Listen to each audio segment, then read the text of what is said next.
Hi, I'm Julia. Let me take you back to that sunny Saturday. It started like any other, but ended up changing everything.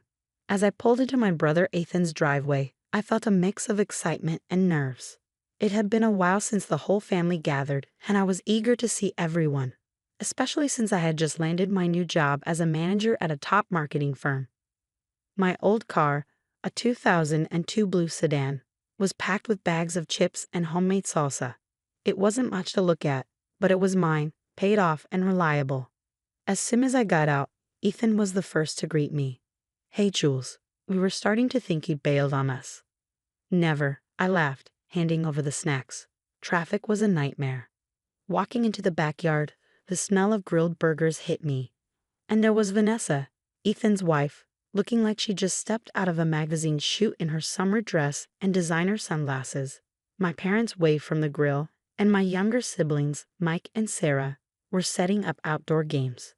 Finally, the guest of honor arrives. Vanessa called out, her voice loud enough for the neighbors to hear. She glanced at my car, parked next to their brand new SUV. "Couldn't you park that relic around the block, Jules? It's killing my view." A few of my cousins chuckled as I tried to laugh it off. "Well, it gets me from A to B," I replied. Vanessa sighed dramatically, taking a sip of her cocktail. "Oh, honey, you really should treat yourself. You're a manager now, aren't you? Act like it." I started to say something, my news about the new job still fresh. But Vanessa had already moved on, gathering a group to announce the start of a game. I stood there, her words stinging, until Ethan caught my eye and shrugged apologetically, mouthing, "Don't let her get to you." The afternoon went on with the usual barbecue fun, games, mingling, and catching up. But Vanessa's comment gnawed at me. It wasn't just about the car, it was her way of reminding me where I stood in her world. As we all sat down to eat, the conversation buzzed with updates from everyone's lives. I shared my job news, receiving congratulations and questions from family, all while Vanessa played up her role at the same company. She had no idea the bombshell I was about to drop. "So, Julia, it must be a big step up from your old gig, huh?" Vanessa said with a smirk. "Hopefully they're paying you enough to upgrade that car soon." She nudged Ethan as she spoke. Before I could respond, my mom interjected. "We're all so proud of Julia. She's worked hard for this."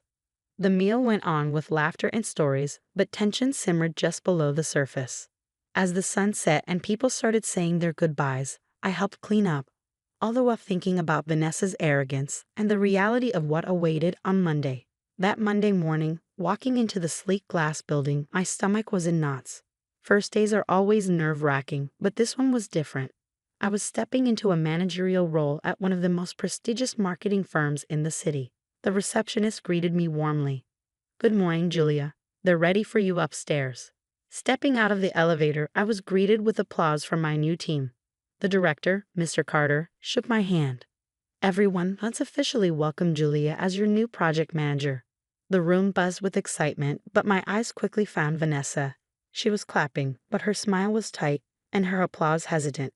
She hadn't known I would be her new boss until this very moment. "Let's catch up after this, Julia," Vanessa said, her tone a mix of surprise and forced cheerfulness. "Sure, let's do that," I replied, calm and composed, though my emotions swirled beneath the surface. After the meeting, as everyone returned to their desks, Vanessa lingered. Her steps were slow, her usual confidence diminished. "Julia, about the barbecue, I hope there are no hard feelings," she said softly, a far cry from her usual boldness. "Vanessa, let's keep our focus on work," I said, my tone professional. "Personal matters stay outside these walls," I replied with a polite yet distant smile. "Of course, Julia, you're right," Vanessa nodded, though her eyes darted away, barely masking her unease. Over the next few days, I dived into project files and performance reports. Vanessa's work required special attention. There were inconsistencies in her project timelines and budget allocations that didn't add up. During one of our one-on-ones, I decided to address it directly. "Vanessa, I've noticed some discrepancies in the Smith account. Can you walk me through your process here?" I asked. "Sure, I mean it's probably just minor oversights. You know how it goes, deadlines and all," she laughed nervously, fidgeting with her pen. "Minor or not, accuracy is crucial, Vanessa. We can't afford mistakes, especially with high-profile clients. Let's go over this together, shall we?" My tone was firm, leaving little room for excuses. Yes, absolutely. I'll pull up the details now, she said, her fingers trembling slightly as she tapped on her keyboard. As we reviewed the files, it became clear that Vanessa was cutting corners. Her work barely skimmed acceptable standards. Each session revealed more gaps, and I documented everything meticulously, preparing for the inevitable. In our next meeting, I laid out the documented discrepancies. Vanessa, based on these reviews, I see a pattern of oversight that needs to be corrected immediately. I understand, Julia. I'll make sure to tighten things up. Thanks for pointing these out, she responded, her tone a mix of gratitude and discomfort. I nodded. Let's ensure it doesn't continue. Our clients and our team rely on our diligence. As she left my office, the weight of the situation seemed to settle on her shoulders. For me, it was about protecting the integrity of our work, but I couldn't help but feel a faint twinge of satisfaction. Justice, in its own way, was being served. That following Monday, the stakes were high, not just for me, but for Vanessa too. Today was her proving ground. She walked in, clutching her oversized designer bag and a stack of files, her heels clicking assertively on the polished floor. About a minute? I beckoned her into my office, my tone purposeful. Sure thing, she replied, smoothing her blouse as she sat down.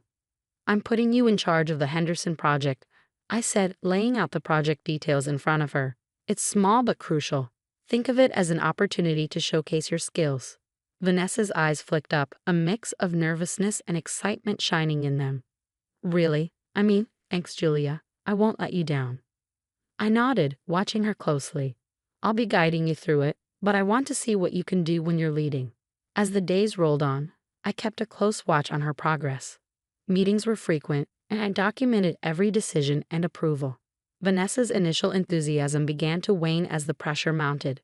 During one of our strategy sessions, I asked Vanessa during our last review, you mentioned outsourcing some of the graphics work.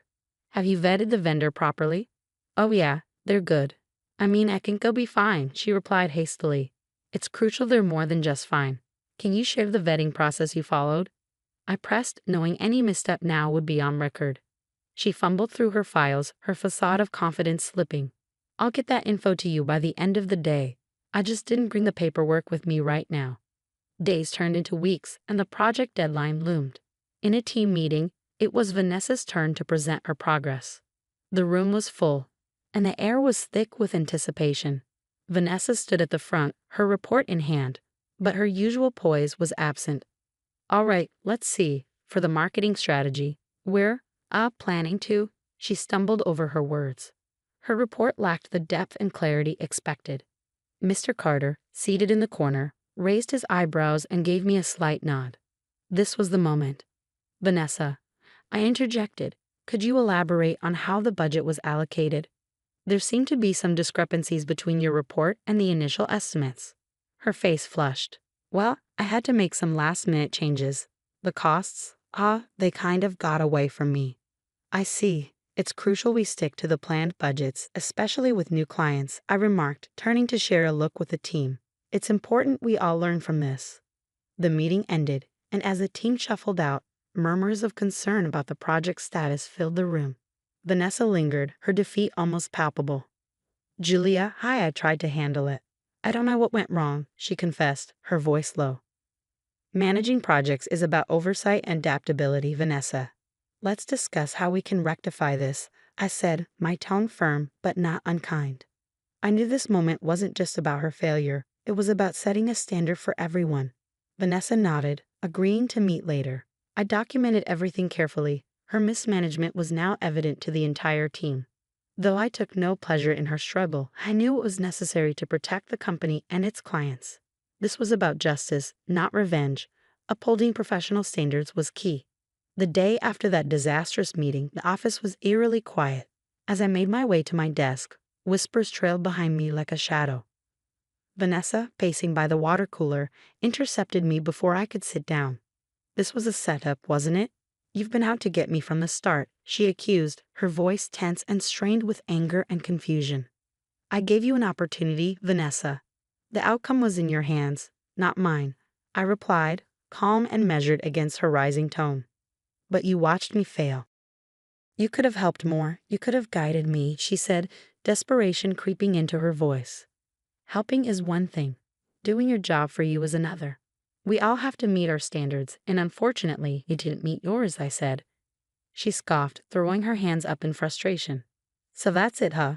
You're just going to watch me go down. I document everyone's performance, Vanessa. It's not personal, it's my job.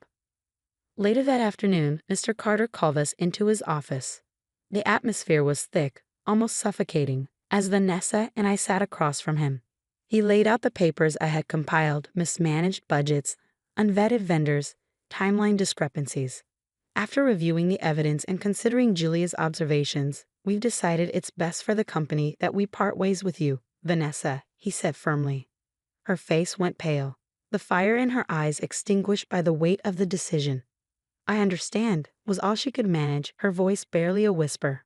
The news of Vanessa's termination spread quickly. At the next family gathering, the mood was mixed. My brother Ethan approached me as I poured myself some coffee. I know it's been rough, Jules. Are you okay? His concern was genuine, and it touched me.